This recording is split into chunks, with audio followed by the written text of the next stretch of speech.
mais ils ne seront point unis les uns l'un à l'autre.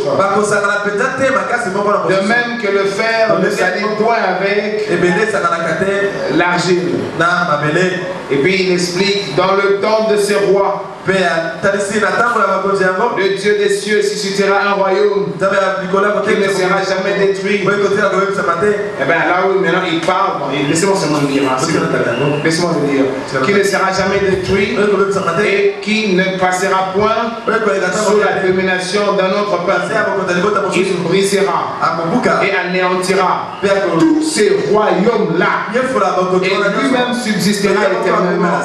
C'est cette qu'indique la pierre que tu as vue se détacher de la montagne sans le secours d'aucune main et qui a brisé le fer, brisé les reins, l'argile, l'argent et l'or. Le grand Dieu a fait connaître au roi ce qui doit arriver après cela. Le songe est véritable et son explication est certaine. Et moi j'aime ça. Maintenant, quand vous prenez ce Daniel 2, cette représentation au niveau de Daniel 2, c'est suivez-moi. Vous allez voir que cette statue est représentée en 4 éléments. Quand vous le lisez, apparemment il y a 5 éléments. Donc je voulais faire un parallélisme avec les 4 bêtes de Daniel 7. Là vous voyez les 4 bêtes, mais qui représentent 4 empires, 4 royaumes. Et quand vous êtes de l'autre côté, il y a l'or, les reins, le fer, l'argent et l'argile. Mais la dimension du fer est mélangée avec l'argile. Donc le fer et l'argile fait une portion à part dans cette statue-là. Donc vous avez 4 éléments.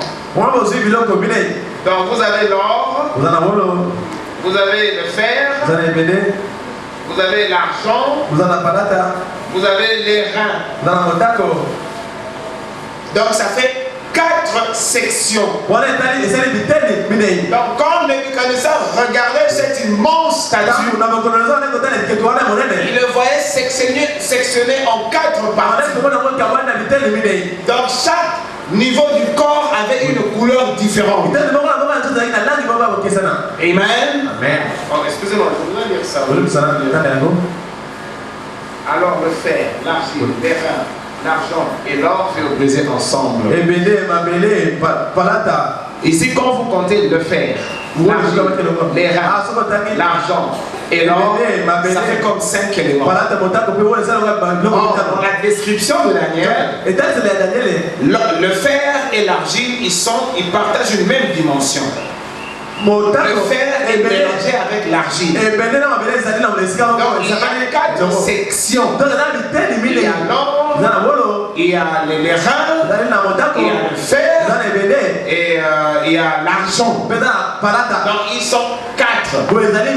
Or, ce sont les mêmes royaumes représentés dans Daniel 7. Mais cette fois-là, sous forme des bêtes. Là-bas, dans Daniel 7, on les a séparés. Parce qu'effectivement, chaque puissance agit dans son temps à lui. Mais en réalité, c'est une même et seule puissance. Si Christ a commencé à exercer son influence depuis l'Éden, il est descendu dans les patriarches, il est entré dans l'arche avec Noé et il a pérennisé la scène par la prophétie et la bénédiction du prophète Noé, de sorte qu'Abraham est sorti par lui. Si Christ a toujours été influençant les habitants de la terre, depuis l'Éden, pour en constituer un seul royaume, le royaume de Dieu, Lucifer aussi a toujours exercé depuis l'Éden jusqu'à aujourd'hui. Amen. En réalité, c'est un même royaume. C'est pourquoi dans 2 ici, Dieu les représente comme une statue. Il disait selon les sections, parce que chaque royaume a un rôle particulier à jouer sur la terre en rapport avec le plan de la rédemption. Voilà pourquoi dans Daniel 2, on nous précise que la destruction de la statue s'est faite ensemble. Ils ont été détruits ensemble. Parce que quand Dieu viendra dans Gog et Magog, pour juger le monde et le détruire définitivement, toutes les forces sataniques, les forces occultes, la sorcellerie, la magie, la crédulité, de la haine contre l'œuvre de Dieu, ils seront détruits ensemble. Ils ont toujours chevauché. Christ et Bélial, ils ont toujours chevauché. Mais quitte à nous de discerner les traces du serpent sur les roches.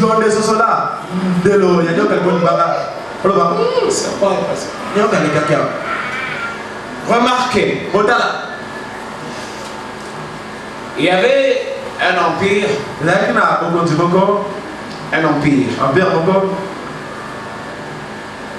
Assyrie.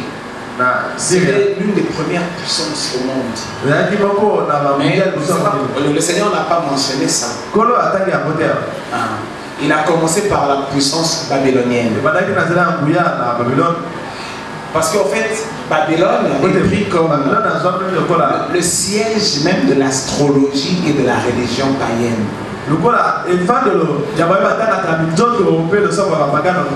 Et écoutez-moi, Lucifer est dans le monde et il se fait adorer comme Dieu. Auparavant, il ne s'était pas intéressé au Dieu d'Abraham. Lui, Lucifer, parce qu'on l'adorait pleinement. Quand chez les Mandi ou chez le qui prie Nzapa, bon, moi je prends chez mes ancêtres. Eux ils priaient à Congo. Quand ils adoraient cet Akongo, qui les a donné les mémos, les petits démons là, ils ne voyaient pas le Dieu créateur de l'univers. Nos ancêtres invoquaient seulement les puissances surnaturelles. Mais quand Abraham et sa suite adoraient le Dieu que nous adorons aujourd'hui, ils adoraient le créateur de l'univers. Mais nos ancêtres généralement, ils priaient plutôt des puissances surnaturelles qu'ils exploitaient pour leur bien. Et quand ils invoquaient cela, quand ici au Bas-Congo, au Bandoli, par de Nzambi, quand ils invoquaient, ils ne pensaient pas au Dieu de la. Ils invoquaient une puissance qui agissait au milieu par la magie d'ailleurs, par la sorcellerie et par l'occultisme. Et c'est là la présence de Lucifer sur le reste de la terre. Et alors il a mis son siège là-bas à Babylone. C'est là où l'astrologie a vu le jour. Parce que d'après l'histoire, c'est l'empire babylonien qui est le berceau de l'astrologie et de toutes les religions que nous avons aujourd'hui sur la terre. C'est là-bas il y a eu le tour de Babel.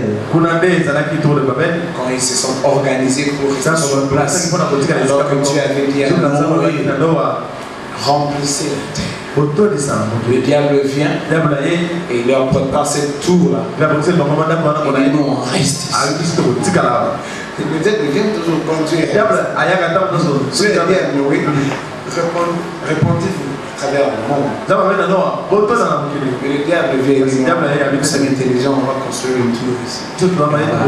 C'est pas Dieu était même descendu pour les confondre.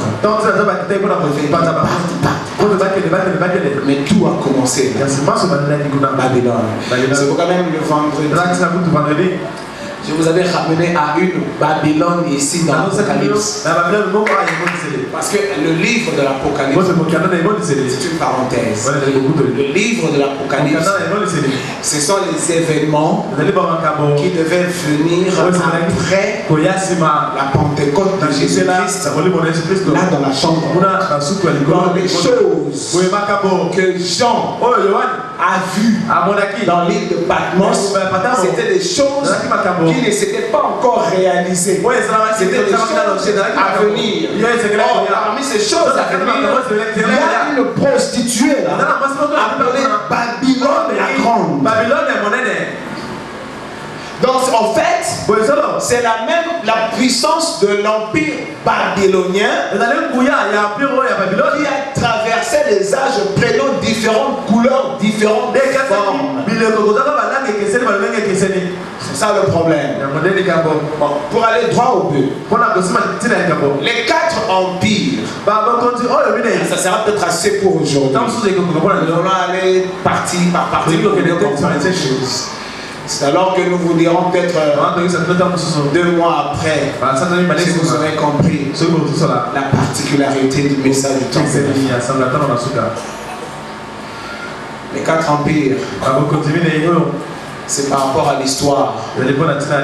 Les historiens, ils nous dégagent les 4 puissances qui ont régné sur la terre. Et effectivement, comme Daniel a dit ça au roi Nebuchadnezzar, que la tête d'or, c'était lui.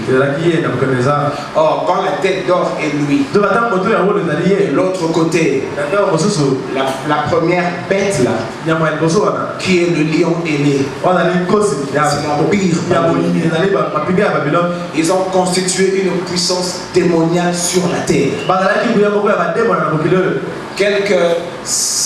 Quelques siècles après, cet empire babylonien était vaincu par un deuxième empire. Il y avait des empires qui naissaient comme ça. Bon, ceux qui vont à l'école, ceux qui lisent l'histoire, ils connaissent ces choses.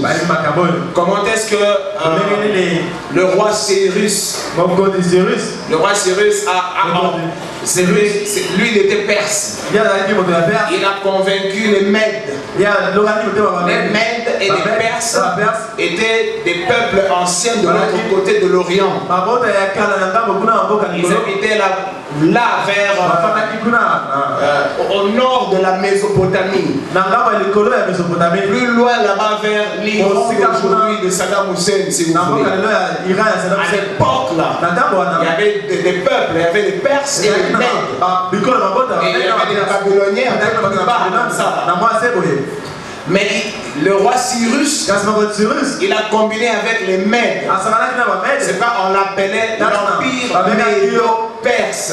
Il y avait 2 peuples qui s'étaient réunis pour vaincre la Babylone. Et ils l'ont vaincu par le successeur de Nebuchadnezzar, qui était Belchassar. Ils l'ont vaincu, ceux qui connaissent l'histoire, ça s'est passé. Et le Médo-Perse était ce deuxième royaume. Donc la deuxième bête. Écoutez, tout ce que vous devez savoir, c'est la même puissance luciférienne qui agit au travers de ça. Parce que toutes les nations, écoutez, en fait, toutes les nations invoquaient un seul Dieu, une seule divinité, avec les restes d'anges qui s'étaient constitués comme des démons. Vous allez voir que Jupiter Chez les Romains, c'est le même Dieu. Zeus chez les Grecs. Mais les Grecs ont donné un nom différent de chez les Romains. Mais c'est le même. La même divinité.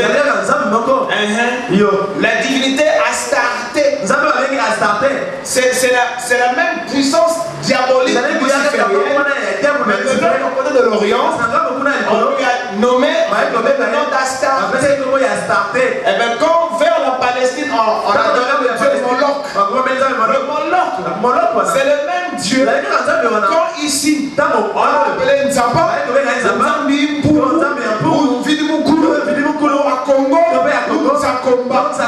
c'est le même esprit qui se manifeste différemment selon les zones d'exploitation.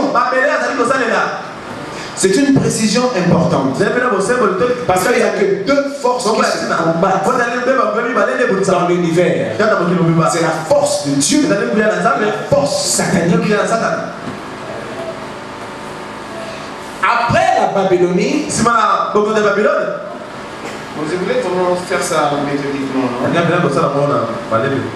Bon, on va peut-être faire les comparaisons pendant la semaine. On va voir la tête, j'aimerais les images. La tête d'or, le lion, le buste, on voit la l'ours et tout ça. Et les peuples qui ont régné. Donc, sur la terre, à une époque, il y a eu l'empire babylonien qui a régné. Après quelques siècles, Cyrus, le Perse. On l'appelait d'ailleurs Cyrus le Grand. Parce que c'était un homme puissant en termes de guerre. Il a réuni les Mèdes et les Perses. Ils ont créé l'empire Médo-Perse. Ils ont attaqué Babylone et ils ont régné à leur place. Adorant un Dieu qui n'était pas différent de celui de Babylone, mais eux, elle appelait par notre nom. Quelques siècles après, du côté de l'Europe, se préparait un peuple. C'était des Grecs. Avec un jeune homme, Alexandre. Ils sont allés à l'école. Alexandre le Grand. On va entrer dans les détails. Lui, il n'était pas babylonien. Lui, il n'était pas médo-perse. Mais lui, il est venu de l'Ouest. C'était Alexandre le Grand. Et lui, il a conquis le monde. Et c'était le troisième empire. Mais notre problème, c'est l'animal effrayant. C'est la quatrième bête. C'est l'empire romain. Vous savez, quand Dieu était en train de délivrer Israël en Égypte, il a finalement dit, quand je passerai là, il a dit, c'est alors que je combattrai toutes les divinités de l'Égypte. Le combat qui était au niveau humain, c'était plutôt un combat au niveau divin. C'était la guerre entre Dieu et Satan. Mais c'est une guerre qui se bat au niveau humain. Alors Dieu a dit à Moïse, alors que les divinités égyptiennes, ils sauront que je suis l'Éternel. Ces divinités-là, ces esprits, des anges déchus, des qui continuent à servir dans les fils de la perdition. Amen. Amen. Le quatrième empire, c'est l'empire romain. Quand les Grecs voulaient aller corriger, parce que bon, à l'époque c'est pas comme maintenant. À l'époque, il n'y avait que la dictature, il n'y avait pas de démocratie. Il n'y avait pas des comment dire, des organisations qui regroupaient le monde entier où on devait appliquer des lois pour que les nations observent ces lois et ne pas s'attaquer les uns les autres. À l'époque, quand tu es puissant, la puissance, tu vas frapper tes voisins et tu vas les exiger à te payer des tribus. Et leur tactique était, prenant la ville de Kinshasa comme je vous ai toujours expliqué. Présente que la puissance vient de la commune de Bandal. Ils attaquent Kitambo. Ils vont vaincre Kitambo. Kitambo est annexé à Bandal. Ça devient une province de Bandal. Ils descendent à Gombe. Ils vont conquérir Gombe. Ils annexent Gombe. Ils descendent à Lingwala. Ils vont vaincre Lingwala. Ils annexent. Et là, l'armée de Bandal, ils vont laisser une partie à Kitambo pour soumettre ceux de Kitambo. La même armée, une partie, on va les laisser là-bas à Gombe pour soumettre ce peuple-là. Et là, ils vont laisser ce qu'on appelle des proconsuls ou un vassal. C'est celui qui va représenter le grand empereur. C'est comme si vous voulez comprendre, à l'époque de Jésus, Ponce Pilate, il représentait la puissance de Rome. C'était le proconsul de César. C'est comme ça que ça se passait. Alors, si ça arrive jusqu'à Massina et tout ça là, tous dépendaient maintenant de Bandal. Et on vous impose des forces. Naturellement, après quelques temps, les gens vont se rébeller. Alors, quand les gens se rebellent, la nouvelle arrive à Bandal. Bandal va dépêcher une armée dans des expéditions punitives. Ils organisaient des... Bon, excusez-moi, c'est un enseignement. La force qui viendra dans Bandal, eh bien, si on apprend qu'à Kitambo, il y a une force de population qui se rebelle. Or, là-bas, il y a à peine 500 soldats de Bandal qui sont là. Ils vont en appeler au pouvoir central pour dépêcher d'autres militaires afin de mater la rébellion. Si Bandal est loin, Bandal va communiquer avec les militaires de Gombe pour aller prêter main forte aux militaires de Kitambo qui sortent de Bandal pour mater la rébellion. C'est comme ça que le pouvoir s'exprimait à l'époque de l'Antiquité. Et tous les peuples vont se mettre à payer des tribus. On va assommer des taxes. On va ramener à Bandal. C'est comme ça que ça se passe. Comme Babylone avait conquis le reste de la terre, toute la terre dépendait de la Babylone. Quand Cyrus est venu avec le Médo-Perse, le monde entier payait les tribus aux Médo-Perses. Quand Alexandre le Grand est venu, tout le monde payait les tribus à Alexandre le Grand. Vous allez remarquer, la troisième bête avait 4 têtes. Le léopard. En fait, Alexandre le Grand, il a eu une vie vraiment courte. C'est bizarre, il est mort de la malaria. Le paludisme l'a tué vers le Pakistan là-bas. Lui, il est grec. Il est mort très jeune. Très jeune. Il n'avait pas encore 35 ans. Mais il avait 4 généraux. On parle de Ptolémée, de Séleucus et 2 autres là. Ce sont eux qui se sont partagé son empire en 4 grandes provinces. C'est pourquoi le léopard là avait 4 têtes. Mais ce léopard là qui avait 4 têtes, il devait maintenant affronter la bête effrayante. Maintenant cette bête effrayante, c'est l'empire romain qui ne s'était pas encore manifesté. Bon, c'est l'histoire du plan de la rédemption. Maintenant la 4e le quatrième empire. Ce sont les Romains qui sont venus. D'ailleurs, quand le Seigneur Jésus-Christ est venu, le temps messianique vient, il trouve le règne de l'Empire romain. Maintenant, l'Empire romain, c'est un grand mystère. La quatrième bête. Et le mystère de cet empire va nous poursuivre dans les 7 âges de l'Église jusqu'à la fin. C'est pourquoi je voulais vous ramener là, et quand on perce le présent avec les éléments du passé. C'est le quatrième empire. Et vous allez voir que la pierre, d'après la vision de Nebuchadnezzar, n'a pas frappé la tête. Parce que la tête n'était plus. N'a pas frappé le buste.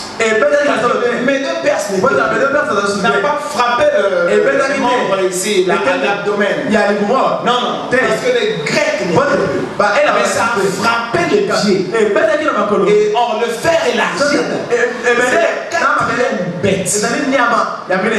Et je vous dis que cette quatrième bête va nous intéresser parce qu'elle est très active dans l'existence même de l'Église. Amen. Donc nous allons comprendre ça avec le temps quand nous allons essayer de démarrer. Maintenant, pourquoi je dis que Rome nous intéresse? Parce que depuis que Rome a pris le pouvoir en battant les Grecs, parce que les Grecs avaient appris, évidemment, les 4 généraux là. Après que non, il y a une région là-bas, parce que même là, les Romains étaient gérés par les Grecs. Et d'ailleurs, la philosophie, l'histoire, l'administration, et bon, l'histoire dit que les Grecs étaient sur l'Égypte, ils se sont inspirés de l'Égypte, ils sont remontés là-bas. Quand les Romains ont vaincu les Grecs, ils ont néanmoins gardé la culture grecque. Militairement, les Romains étaient devenus forts et les Grecs affaiblis. Alors, depuis que l'Empire romain a pris le pouvoir comme le 4e royaume, c'est la Rome qui règne jusqu'au aujourd'hui. Tout ce que nous faisons administrativement, tout ce que nous faisons culturellement, dans la civilisation, nous le tirons de l'Empire romain. Et l'Empire romain a tiré les Grecs. Donc tout ici est romain. Alors comment est-ce que la Rome est arrivée jusqu'ici? Nous allons voir dans l'Apocalypse que cette bête qui était sortie des eaux était blessée mortellement. Mais il a survécu de sa blessure et est resté actif. Nous allons voir ensemble que l'Empire romain, donc l'Empire romain physique, a dû basculer de dimension. Il était un empire séculaire, mais il a quitté le séculaire et il est devenu, pour que vous compreniez, un empire spirituel. Quand je vais faire des commentaires, je m'arrêterai là. Qu'est-ce que je veux dire par là? Je parlerai clairement de l'église catholique dite romaine. Pourquoi on appelle cette église-là l'église catholique romaine? Quand le Seigneur Jésus-Christ envoie les apôtres vers les nations, parce que les Juifs l'ont rejeté, les Juifs l'ont cloué. Quand les apôtres viennent vers les nations, mais les nations là, c'est une zone conquise. C'est pourquoi, selon l'histoire, tous les apôtres étaient massacrés. Il n'y a aucun apôtre qui est resté vivant en prêchant librement Christ. Parce que l'évangile de Jérusalem parlait d'une nouvelle puissance. Or, cette nouvelle puissance combattait la puissance établie dans le royaume de Rome. Comme je vous avais dit que César, l'empereur de Rome, était une divinité.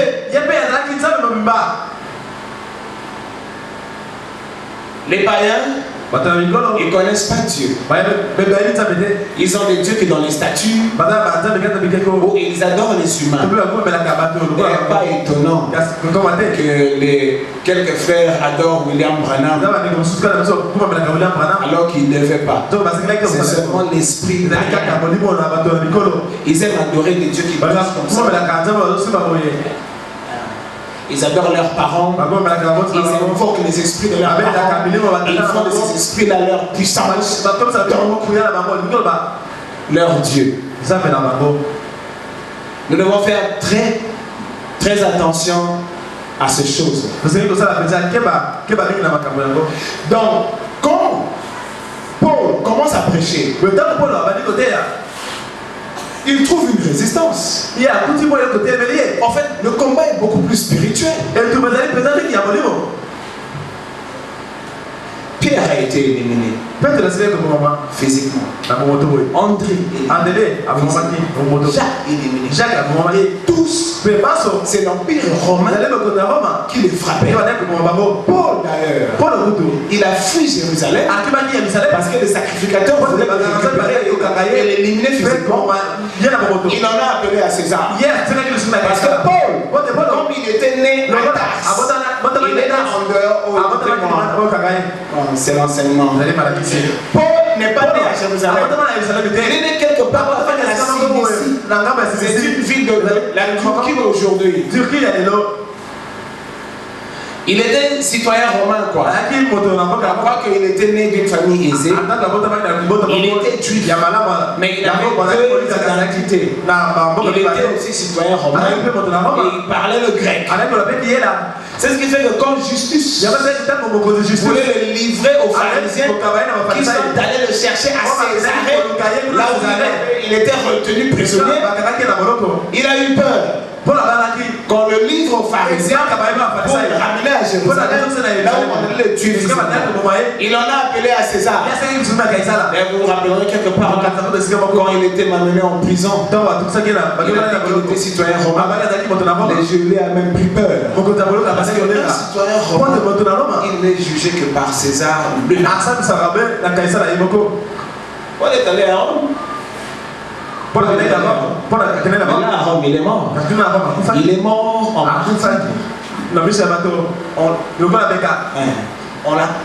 on a coupé, on lui a tranché la tête. Il n'y a qu'un seul qui a survécu. Conformément à Jean 20, je crois. Pour rappeler que Jésus-Christ est ressuscité. Il a commencé à donner les responsabilités de chacun. Pierre a commencé sur le champ. Il dit, mais celui-là, qu'est-ce qui va lui arriver? Et Jésus a dit, si je veux qu'il reste, jusqu'à ce qu'il voie ma chute. Quid de vous? Vous n'avez qu'à me suivre. Je ne sais pas, c'est dans Jean ou là? Je sais pas. On va arrêter. Jean, ça doit être 20. Laissez-moi le chercher, on va bientôt rentrer. Il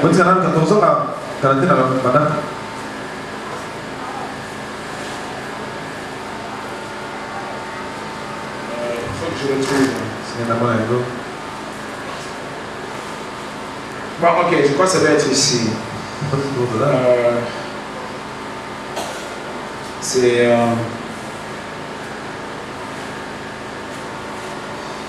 ok. Pierre, non, Jean 21.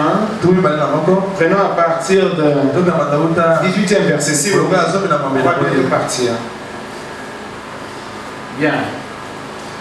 Dans Pierre, chapitre 21, prenons verset 18, s'il vous plaît. Pour que vous compreniez ces choses, parce que des fois c'est complexe. En vérité, je te le dis. Il parle à Pierre. Quand tu étais plus jeune, tu étais saigné toi-même. Et tu avais où tu voulais. Mais quand tu seras vieux, et ton baptême te saindra. Il se mènera où tu ne voudras. Il dit cela pour indiquer de quelle mort Pierre glorifierait Dieu. Il dit, suis-moi. 20. Pierre, s'étant retourné, vit venir après eux le disciple que Jésus aimait. C'est lui qui, pendant le souper, s'était penché sur la poitrine de Jésus. Et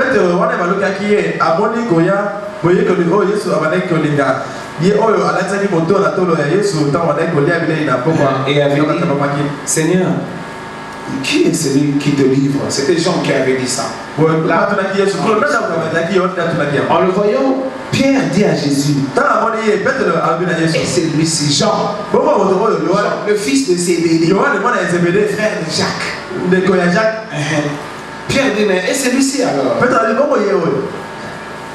Seigneur, que lui arrivera-t-il? Jésus lui répond, si je veux qu'il demeure jusqu'à ce que je vienne, que t'importe, toi suis-moi. Si je veux qu'il demeure jusqu'à ce que je vienne, que t'importe. Écoutez, là-dessus, ça c'est important. Le bruit courut parmi les frères que ce disciple ne mourrait point. Voilà. Mais écoutez, le grand mystère ici est que Jean était l'unique qui était resté. Je vous ai dit ceci. Les Césars se succédaient. À l'époque de Jésus, il y avait Auguste, il y avait Tibère. Après Tibère, il y avait Vespasien. Après Vespasien, il y avait Titus. Je pense Claude, Caligula. Et il y avait Domitien qui se succédaient. C'était tout le monde qui venait prenait le pouvoir de César. Tout le monde devenait César avec un nom donné. César est resté le premier empereur de Rome. Et tout celui qui venait régner sur Rome, il s'appelait César avec un nom.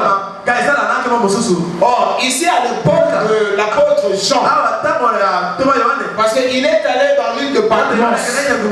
Qui l'a envoyé dans l'île de Patmos? C'était le pouvoir religieux romain. Parce que Jean, comme les autres, ils devaient mourir. Les autres étaient mis à mort. Des Paul, des Pierre, des Jacques, des André, tout ce monde qui a suivi Jésus, ils étaient tous littéralement massacrés. La quatrième bête. Ils se sont saisis de Jean. Ça c'est d'après l'histoire. On a chauffé de l'huile à blanc. On a pris Jean et son corps.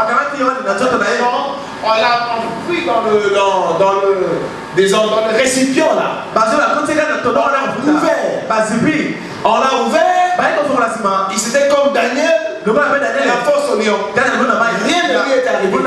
On l'a traité de sorcier. C'est pourquoi le César Domitien avait exigé qu'on l'amène dans l'île de Patmos et qu'il soit banni de la société. Or, c'est maintenant là que Jean 21, verset 20, comme nous venons de lire, c'est accompli. Effectivement, Jean, étant emporté au jour du Seigneur, a vu la seconde venue de Jésus-Christ. C'était ça, l'accomplissement de ce que Jésus a dit. Les apôtres charnels, ils croyaient que Jean allait subsister jusqu'à aujourd'hui, avoir 2000 ans d'âge et attendre avec le Seigneur. Ça serait intéressant quand même. Et donc, Dieu fonctionne. Dans le langage de Jésus, était physico-spirituel. C'est dans l'île de Patmos qu'il fut ravi au jour du Seigneur. Et c'est là, dans la vision, qu'il a vu Christ dans toute sa splendeur. Et c'est là où ce Jean 21, 20, s'était accompli dans l'île de Patmos. Amen. Amen. Et c'est Domitien qui était le César qui a succédé. Je ne sais pas, il y a eu le César Néron, Caligula, Claude. Domitien est venu vers l'an 90. Nous allons faire le décryptage pendant les jours qui... Donc nous venons vraiment pour apprendre. C'est de l'enseignement afin que vous compreniez où est-ce qu'on en est aujourd'hui. Pourquoi nous sommes Laodicée? Et si nous sommes Laodicée, qu'en est-il des autres? Amen. Amen. Donc je vais m'arrêter ici, mais je voudrais qu'on vienne avec moi dans Apocalypse. C'est là où je vais arrêter. Je crois que c'est Apocalypse 3. Parce qu'il faut, on doit devenir intelligent. Donc vous allez voir que Dieu a écrit des lettres aux églises. Spirituellement, prophétiquement, ces églises ne sont pas encore. Mais physiquement, symboliquement, ces cités existent sur la terre. Ce sont des villes. Éphèse est une ville. Smyrne est une ville. Pergame est une ville. Thyatire, Sardes, Philadelphie, Laodicée. Et notre âge se rapporte à Laodicée. Alors, qu'en est-il d'Éphèse? Qu'en est-il de Smyrne, de Pergame, et ainsi de suite? Apocalypse, prenez cela dans la maison. Apocalypse 2. Écrit à l'ange de l'église d'Éphèse. Voici ce que dit celui qui tient les 7 étoiles dans sa main droite. Celui qui marche au milieu des 7 chandeliers. Et quand il parle, et il termine là 7. Que celui qui a des oreilles entende ce que l'Esprit dit aux églises. À celui qui vaincra, c'est un combat. À celui qui vaincra, c'est un combat. À celui qui vaincra, je donnerai à manger de l'arbre qui est dans le paradis de Dieu. 8. Écrit à l'ange de l'église de Smyrne. Ah, c'est le plus Éphèse. Maintenant c'est Smyrne. Amen. Amen. Des fois, il y a des gens qui entrent, qui voient des choses, ils croient que nous inventons des choses. Nous sommes dans la Bible. Je vous ramène dans l'Apocalypse. Vous trouvez tout ça aligné. Voilà. Donc, écrit à l'ange de l'église de Smyrne. Voici ce que dit le premier et le dernier. Je vous dis, il y a boire et à manger. Que le Seigneur nous en donne. C'est lui qui était mort et qui est revenu à la vie. Il parle ancienne. Il chute. Que celui qui a des oreilles entend. C'est que l'Esprit dit aux églises. Celui qui vaincra, c'est un combat. N'aura pas à souffrir de la seconde mort. Ces choses, quand Jean le voit dans Patmos, ce sont les événements futurs. Continuons. 12. Écrit à l'ange de l'église de Pergamos. C'est ça le grand problème ici. Le troisième âge de l'église. Pergamos. On va voir ça. Écrit à l'ange de l'église de Pergame. C'est ce que dit celui qui a l'épée aiguë à deux tranchants. Et il parle Et il parle et il chute. Que celui qui a des oreilles entende ce que l'Esprit dit aux églises. Ah, c'est lui qui vaincra. C'est un combat. Je donnerai de la manne cachée et je lui donnerai un caillou. Et ce caillou est écrit un nom nouveau. Personne ne connaît. C'est notre seul qui le reçoit. Écrit à l'église de Thyatire. Moi, c'est l'église à Thyatire. Oh, c'est très beau. Donc vous allez vous chuter et puis il va aller plus loin. Écrit à l'ange de Sardes. Et puis finalement écrit à l'ange de Philadelphie. Et jusqu'à dire écrit à l'ange de l'église de Laodicée. C'est Laodicée. Maintenant c'est nous.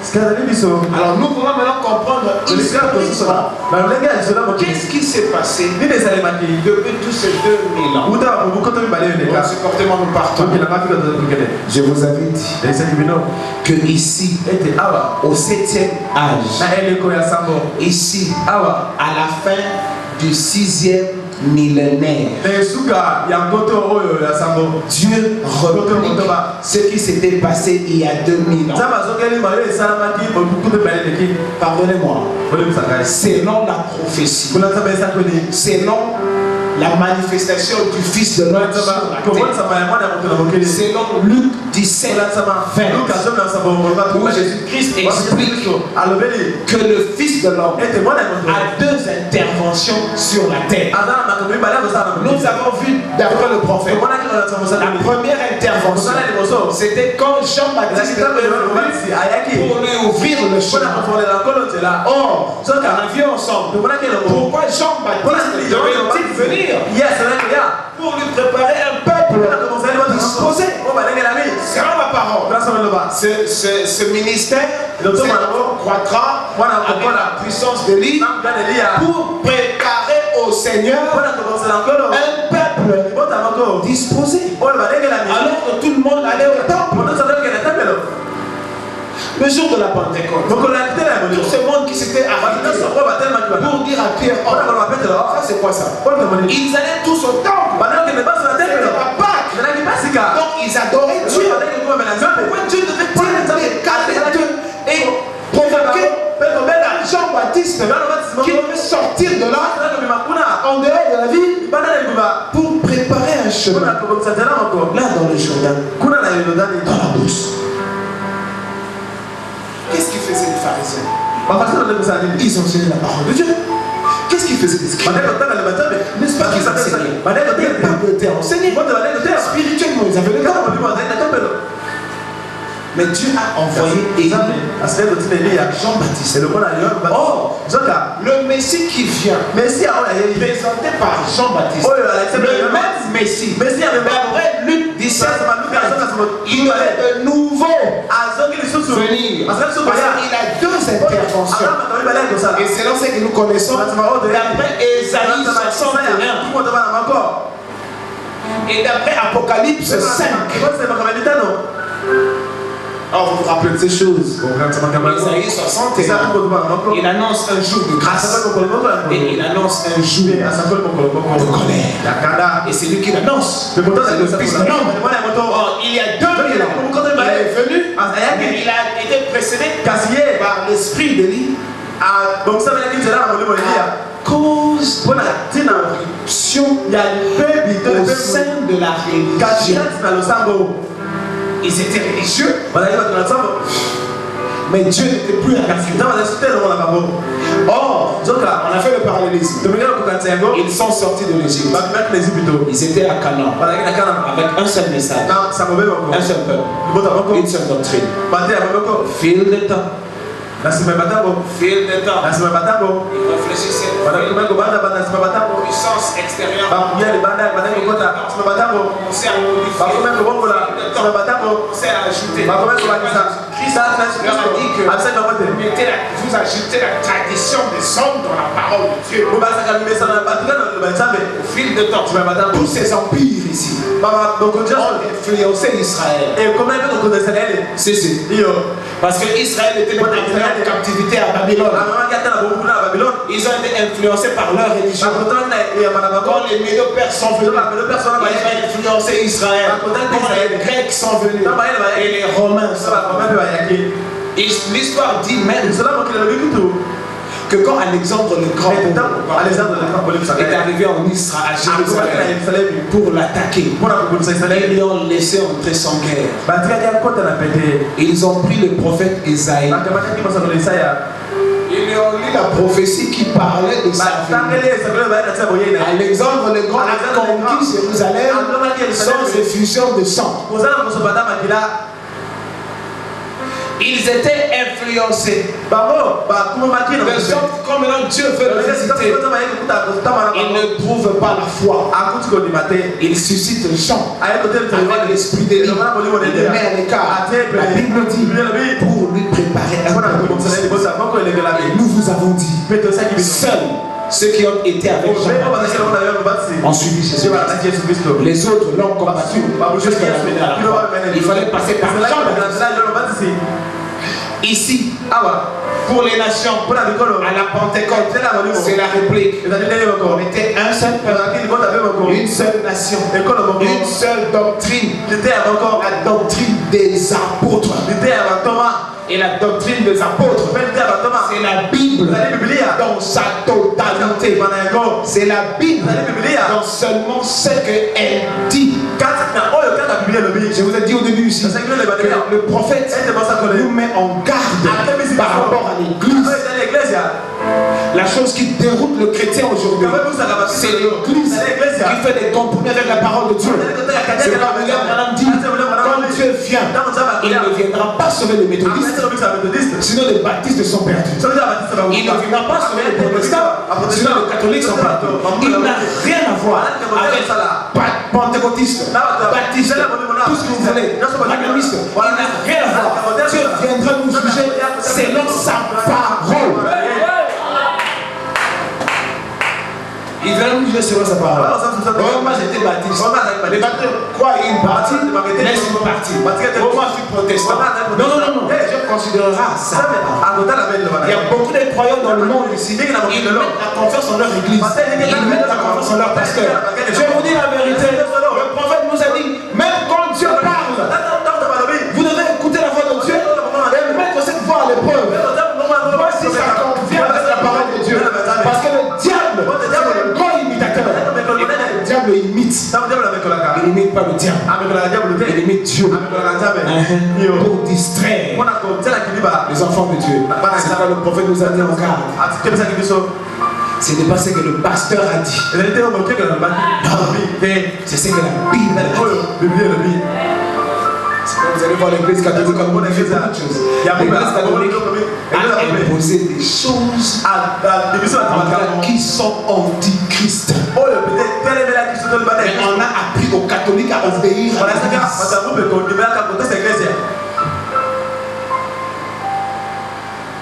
Alléluia. C'est ce que la parole de Dieu dit. Et c'est cette parole qui viendra nous juger. Parce qu'il ne s'intéresse pas à la colombe. Dieu ne s'intéresse pas à Shekinah, ou à Regeni, ou à Logos, ou à toutes ces églises. Dieu s'intéresse à ses enfants qui sont dans ces églises. Et par la récréation de leur âme, ils mettent en pratique, selon la puissance de la résurrection, la parole bénie de Dieu. Et c'est ça à quoi nous voulons arriver. Ne pas être des chrétiens vraiment. Connaître individuellement, connaître personnellement le Dieu vivant et parler de lui. Parce que vous le connaissez dans cette manière de faire. Amen. Applaudissez pour le Seigneur.